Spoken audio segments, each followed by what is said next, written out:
I thought I was being a good husband, 23 years of marriage, and I was cleaning the house while my wife lay sick in bed. I never expected that act of kindness would destroy everything I believed about my life. Here I am at our family cabin, staring at my phone showing 47 missed calls from Sharon. The number keeps climbing, but I'm not ready to answer. Not yet. Not until I've figured out exactly how I'm going to handle what I discovered 3 days ago.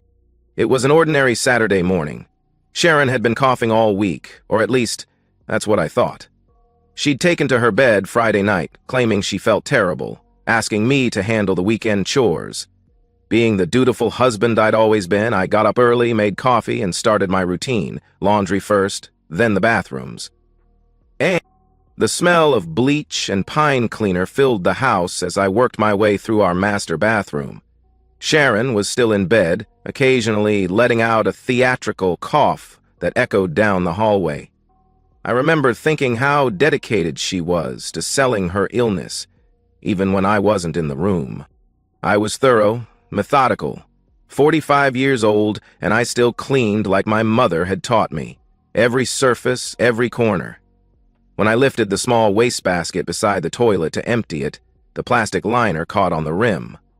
The bag tore. Time stopped.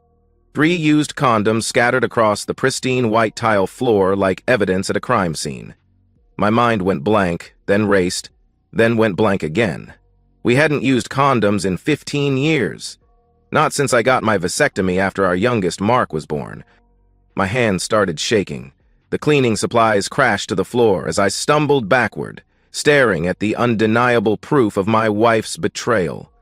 The metallic taste of shock filled my mouth. My chest felt tight, like someone was slowly tightening a belt around my ribs. I found myself on my knees, staring at those 3 latex reminders of how naive I'd been. Recent. The dates on the packages. When had she bought these? When had she... My stomach lurched. "Jack?" Sharon's voice drifted down the hallway. "Everything okay down there?"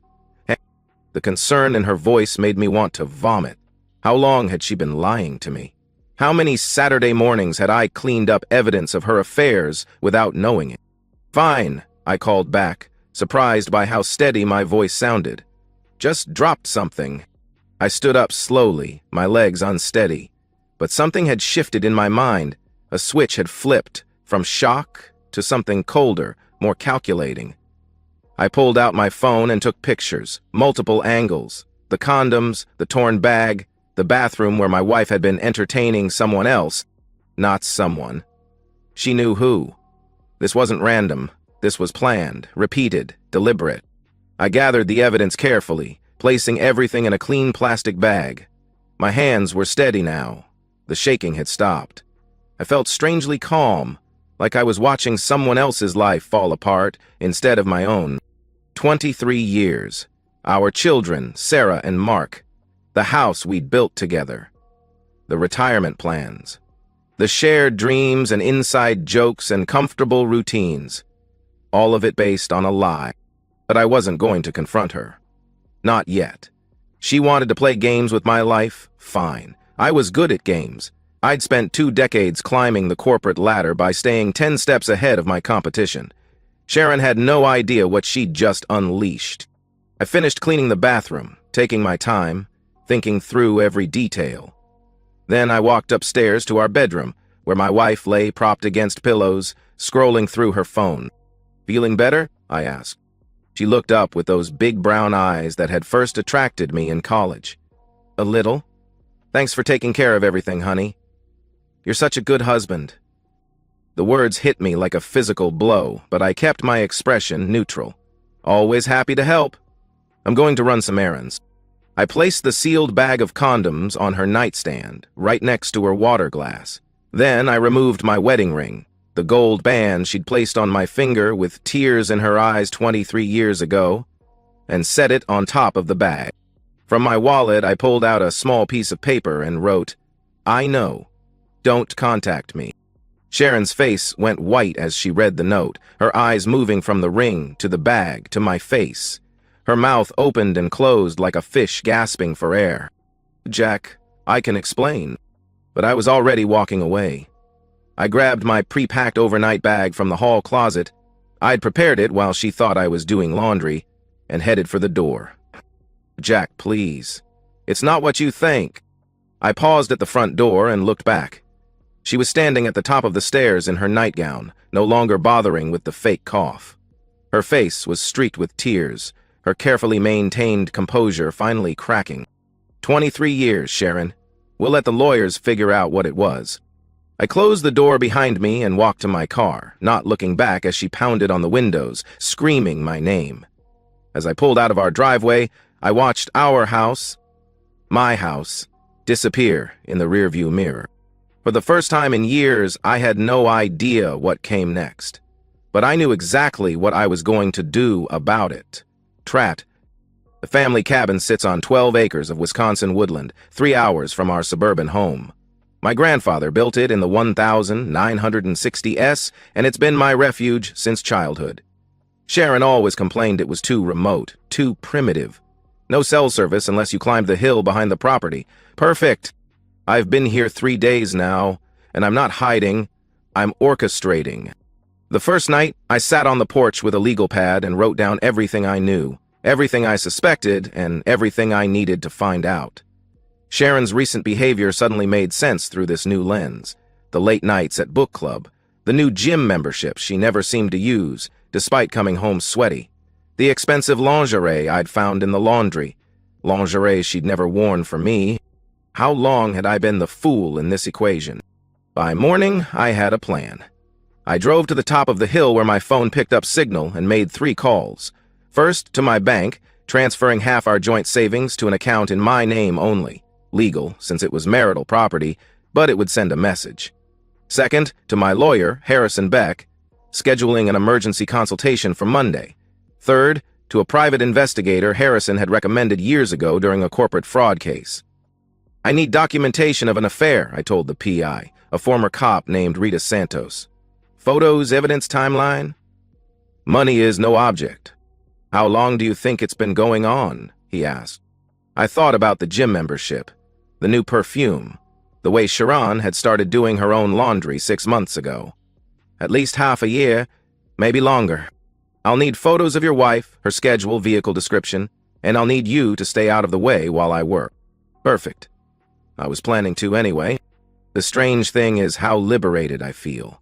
For the first time in decades, I'm making decisions based solely on what I want, not what's expected of me, not what Sharon wants, not what the kids need, not what my job demands. Just me. I had been married so long I'd forgotten what that felt like. My phone buzzes constantly. 47 missed calls now and counting. I haven't listened to the voicemails yet, but I can imagine Sharon's progression from confusion to panic to rage to desperation.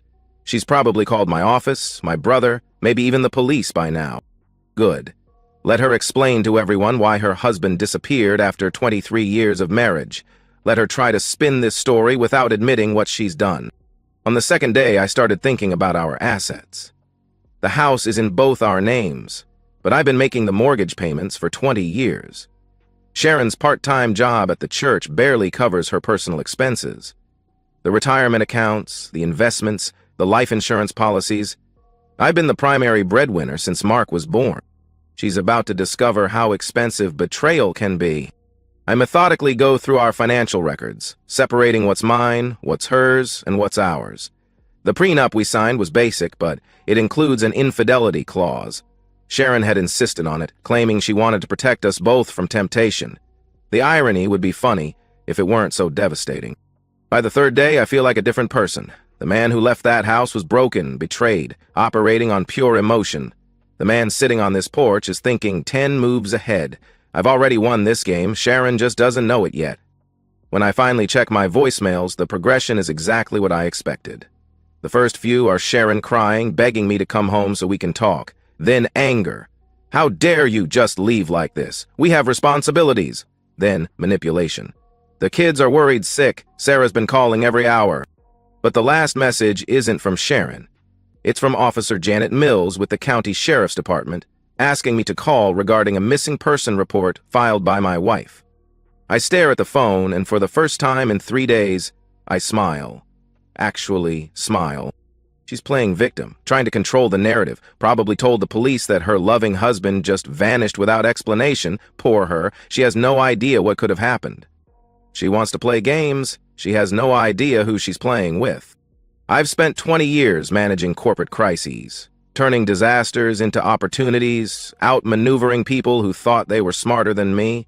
Sharon thinks she's dealing with the same passive husband who's been enabling her comfort for 2 decades. She's about to learn otherwise. I pocket the phone and head inside to pack. Time to go home and start the real work. Sharon wanted a war. She's about to get one.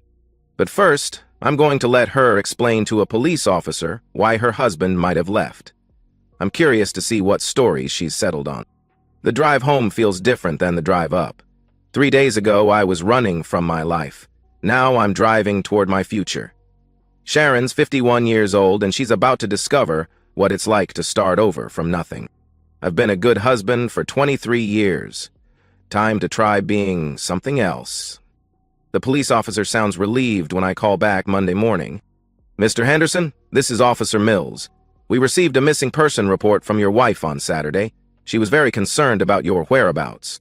I appreciate her concern, I say, my voice steady and professional. I've been at our family cabin, processing the discovery of my wife's extramarital affair. I needed time to think before making any permanent decisions. The silence on the other end stretches for several seconds. When Officer Mills speaks again, her tone has shifted from official concern to personal awkwardness. Oh, I see. Did you leave any indication of where you were going? He asked. I left a note explaining that I knew about the affair, along with physical evidence I'd discovered. My wife knew exactly where I was. She just didn't want to admit why I left. Physical evidence, he asked. Used condoms in our bathroom wastebasket. We haven't used contraception in 15 years, since my vasectomy. I delivered this information like a business report, clinical and factual. I also left my wedding ring. I think my intentions were quite clear. Another long pause. Well, sir, as long as you're safe and accounted for, we can close the missing person case. Thank you for calling. Thank you, Officer Mills. I'm sorry my wife wasted your department's time, I replied. The first call comes from Sarah 20 minutes later. My daughter has always been perceptive, getting straight to the point like her old man. Dad, what the hell is going on? Mom called me crying saying you disappeared, and now she won't answer her phone. Your mother and I are having some marital difficulties, sweetheart. I needed some time to think, I replied. Marital difficulties? Sarah's voice sharpens.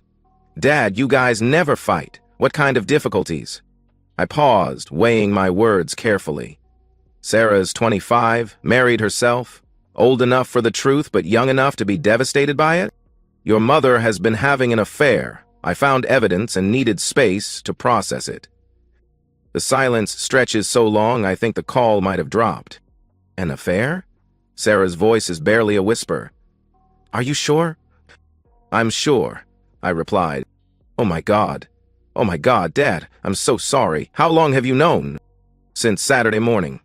That's when I found the evidence, I replied. What are you going to do? She asked. I'm going to protect myself and rebuild my life. Your mother made her choices. Now I'm making mine. The call with Mark goes differently. My son is defensive, aggressive, clearly influenced by whatever story Sharon has fed him. Dad, you can't just abandon your family because you're having a midlife crisis. Mom says you've been acting weird for weeks. Mark, I found condoms in our bathroom. We haven't used condoms since you were born, I replied. That stops him cold. What? He asks. Your mother has been having an affair, probably for months. I didn't abandon anyone. I discovered my wife's betrayal and took time to figure out how to handle it. That can't be right. Mom wouldn't, he stammered. Your mother has been lying to all of us. The question is, how long and about what else? I could hear him breathing heavily on the other end. You're going to divorce her? He asked. Yes, I replied. What about us? What about the family? He asks. You and Sarah will always be my children. Nothing changes that. But my marriage to your mother is over. The breakthrough comes Tuesday afternoon from an unexpected source, Mrs. Patterson. our 73-year-old neighbor who's lived across the street for 40 years. She calls while I'm at the lawyer's office reviewing paperwork. "Jack, dear, I heard you and Sharon are having troubles. I wanted you to know that if you need someone to talk to, I'm here." "Thank you, Mrs. Patterson. That's very kind," I replied. "I also wanted you to know that I've been keeping track of that red Corvette that's been visiting your house. License plate DVR 2024. It's been coming by every Tuesday and Thursday afternoon for months, always when your car wasn't in the driveway." My blood goes cold. "A red Corvette?" "Yes, dear. Fancy car. The driver always parked in your driveway like he belonged there. I wrote down the plate number because, well, you never know these days. Would you like me to email you the dates I recorded?" "Yes, please. That would be very helpful," I replied. "Jack, I'm sorry this is happening to you. You've always been such a good neighbor, such a good man. You deserve better. DVR 2024, David Reynolds." Minister David Reynolds, who drives a red Corvette with vanity plates and has been counseling our marriage for the past year. The man who's been sleeping with my wife has been sitting in our living room every month, nodding sympathetically while I talked about feeling disconnected from Sharon, about wanting to improve our communication. He's been offering advice on how to be a better husband while f***ing my wife in my bed. The rage that hits me is pure and clean and absolutely clear. Not the messy emotion of betrayal, but the focused anger of being played for a fool by people who thought they were smarter than me. I call him directly. "David Reynolds," he answers. "David, this is Jack Henderson." The pause tells me everything I need to know. "Jack, how are you? Sharon mentioned you've been processing some things." "I found the condoms, David. I know about you and Sharon. I know about the red Corvette. I know about the Tuesday and Thursday visits." The line goes dead. Within an hour, I get a call from the church secretary. Minister Reynolds has submitted his resignation, effective immediately, citing personal reasons and the need to relocate for family purposes. By Wednesday morning, the story is all over our conservative Presbyterian community. The minister and the church treasurer's wife. The scandal writes itself. Harrison Beck files the divorce papers that afternoon, citing adultery with specific evidence and witness testimony. Sharon's house of lies isn't just cracking, it's collapsing completely. And I'm just getting started. The resignation hits the community like a bomb. By Thursday morning, everyone knows why Minister Reynolds left so suddenly. In a town where church gossip travels faster than wildfire, Sharon's affair becomes the scandal of the decade. I don't have to say anything, the facts speak for themselves. Sharon's carefully constructed reputation, 20 years of church involvement, community leadership, charity work, crumbles overnight. The women who used to call her for advice stop calling. The volunteer organizations quietly remove her from leadership positions.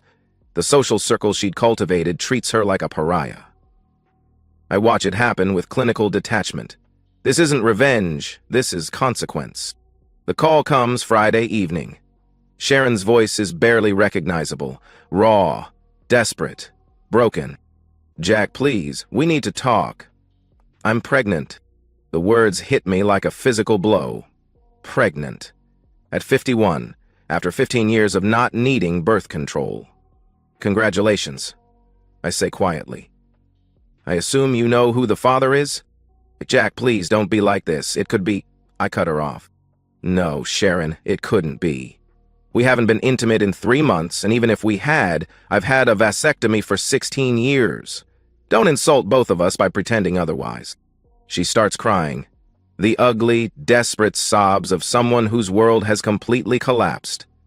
"I made a mistake. A terrible mistake. But we can work through this. We can... The only thing we're working through is the divorce. My lawyer will contact you about a paternity test for the child. David's going to be financially responsible for his offspring. How can you be so cold? How can you just throw away 23 years?" she asked. "I didn't throw anything away, Sharon. You did. When you decided our marriage vows meant nothing.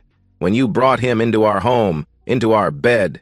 When you lied to my face every single day for months. I never meant for this to happen," she pleads.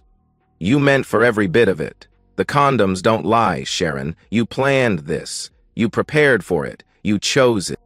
The pregnancy complicates the divorce proceedings for exactly 3 weeks. Then Sharon calls again, and this time her voice is flat, empty. "I lost the baby," she says. "I'm sorry for your loss," I say, and I mean it. Not for her, but for the child who might have been innocent in this mess. "Now, can we try to work things out?" she asked. "No, Sharon, nothing has changed except the complexity of the divorce." "What about the kids? What about our family?" she asked. "You should have thought about that before you decided to have an affair with our marriage counselor." Mark comes to see me that weekend. He looks older, worn down by the reality of what his mother has done. "Dad, I owe you an apology. I thought Mom was telling the truth about you having some kind of breakdown." "What changed your mind?" I asked. I went through her phone records, the calls to David's private number, hours and hours over the past year, and I asked her directly about the pregnancy. She couldn't look me in the eye. He sits heavily in my kitchen chair, the kitchen that's slowly becoming mine again as I remove all traces of Sharon's presence. I keep thinking about all the marriage counseling sessions. He was sitting right there, giving you advice about how to be a better husband, and he was... "Yes," I replied. "How are you not angrier? How are you so calm about this?" he asked. "Because anger would mean I still cared what she thought of me. I don't. She's a stranger who lived in my house and used my name and betrayed everything I believed about my life. Getting angry at her would be like getting angry at the weather." "What happens now?" he asks. "Now she signs the divorce papers and starts over somewhere else. The house is mine. I've been making the payments for 20 years. The retirement accounts are mostly mine. The investments are mine. She gets whatever the law requires me to give her, and not a penny more." "Where will she go?" he asks. "I don't know, and I don't care. That's her problem to solve." The final piece falls into place when Sharon is arrested for filing a false police report. She'd told Officer Mills that I'd vanished without explanation, that she had no idea why I might have left. When I provided the evidence I'd left, the note, the condoms, the circumstances, it became clear she'd lied to law enforcement. She spends one night in jail before making bail. The mugshot appears in the local paper's police blotter. Sharon Henderson, 51, arrested for filing a false report. The symbolism is perfect. She'd tried to make herself the victim and instead became the criminal. She signs the divorce papers the following week. No contest, no negotiation, no drama. She takes her personal belongings, her car, and the minimum settlement required by law. Everything else, the house, the investments, the retirement accounts, the respect of our children, stays with me. I watch from the kitchen window as she loads her Honda Civic with the remnants of her life. 23 years reduced to 6 suitcases and a few boxes. She doesn't look back as she drives away, and neither do I. 3 days later, she's gone from town entirely. Someone mentioned seeing her car at the bus station, but I don't investigate. Her forwarding address is her problem, not mine. Sarah comes for dinner that night, the first family meal in our house since this all began. "How are you doing, Dad? Really?" I look around the kitchen, my kitchen now, and realize I feel lighter than I have in years. "I'm good, sweetheart. Better than good. I'm free." 6 months later, I'm sitting in my home office, the room that used to be Sharon's craft space, reviewing the quarterly reports that earned me the promotion I should have gotten years ago.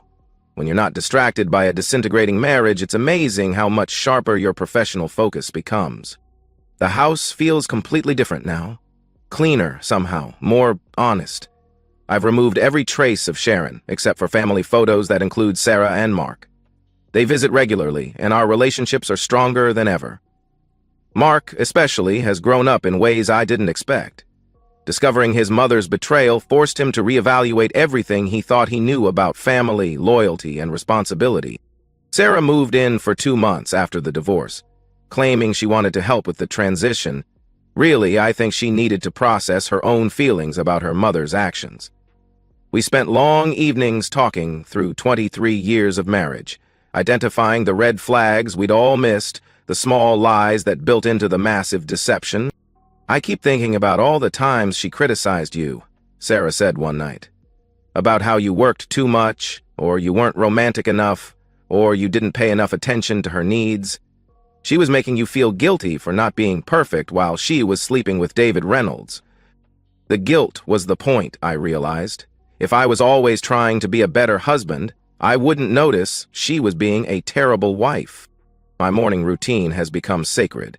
Coffee on the back deck, reading the news, planning my day on my terms. No one else's schedule to accommodate, no one else's mood to manage, no one else's lies to navigate around. The irony isn't lost on me. I spent 23 years trying to be the perfect husband, and it nearly destroyed me. Now that I'm just trying to be a good man, to myself, to my children, to my friends, everything else has fallen into place. The promotion came with a substantial raise and stock options. The house, without Sharon's spending habits, feels luxurious on my income alone.